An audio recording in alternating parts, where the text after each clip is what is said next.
আর এখন এগুলোই শেখানো হয় যে আমাদের পূর্বপুরুষকে নাকি মানব থেকে তৈরি করা হয়েছিল।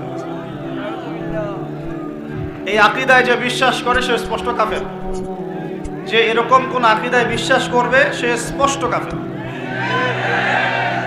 এবং তাকে কেউ কাফের মনে না করলেও সে কাফের। এখানে বড় বড় অনেক ওলামায়ে কেরাম আছেন, আমি আসলে তাদের সামনে কথা বলতে লজ্জা বোধ করছি। আপনারা তাদের কাছ থেকে ফতোয়া জিজ্ঞাসা করেন। কেউ যদি বিশ্বাস করে যে আল্লাহ পাক মানুষকে নিজ হাতে আদম আলাইহিস সালামকে সৃষ্টি করেন নাই, বরং মানুষ বানর থেকে আস্তে আস্তে আস্তে আস্তে মানুষ হয়েছে, এই কথা যদি কেউ বিশ্বাস করে তাহলে সে ঈমান থাকবে না কুফরি হবে? ঈমান থাকবে? কোশ্চিন কালেও না। একজনকে চার্জ করা হচ্ছে। অবশ্যই এখানে একটা বিষয় আছে, এটা হয়তো সবাই ধরতে পারছে না।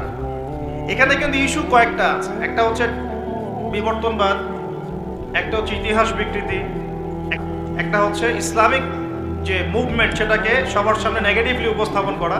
এরকম কিছু ইস্যু কিন্তু উঠেছে। আমরা কিন্তু ব্যস্ত হয়ে আছি এই বানর আর মানুষ নিয়ে, তাই না? এখানে বানর আর মানুষটা মূল জিনিস না। এই পুরো জিনিসটার মূল বিষয়টা হচ্ছে এমন কিছু প্রবর্তন করার চেষ্টা করা হচ্ছে যেগুলোর উপরে যদি আমাদের প্রজন্ম 10, 20, 30 বছর পড়াশোনা করে তাহলে 20 বছর পর একটা প্রজন্ম আসবে যারা আল্লাহকেই চিনবে না। এইটা উদ্দেশ্য ছিল, এটা উদ্দেশ্য। আরেকটা বড় উদ্দেশ্য হচ্ছে ইতিহাসকে বিকৃত করা।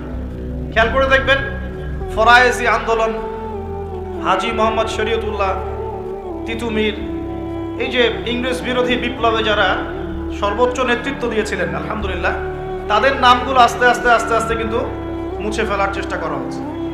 এবং এই জায়গায় কিন্তু এমন কিছু শাসনকে হাইলাইট করা হচ্ছে, যেমন সেন শাসন, খেয়াল করেন নাই? তাদেরকে হাইলাইট করার চেষ্টা করা হচ্ছে, এটা খুব ভালো ছিল। একটা জায়গায় দেখলাম লিখেছে ওইটা নাকি গণতান্ত্রিক ছিল। আমরা প্রশ্ন করতে চাই, ওই সময় গণতন্ত্র ছিল?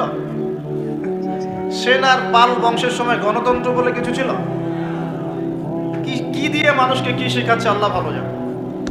তো শিক্ষা ব্যবস্থার বেহাল দশা। কি দশা? বেহাল দশা। আমাদের সন্তানদের ব্যাপারে যদি আমরা সতর্ক না হই তাহলে ওই যে নবীজি বললেন ওয়াতুউল্লিমা লিগাইরিদ্দিন, ভূমিকম্প, আল্লাহর আযাব গজব আসার অন্যতম কারণ হবে ধর্ম বিবর্জিত শিক্ষা চালু করা। এবার শোনেন কি আযাব আসবে এই কাজগুলো করলে।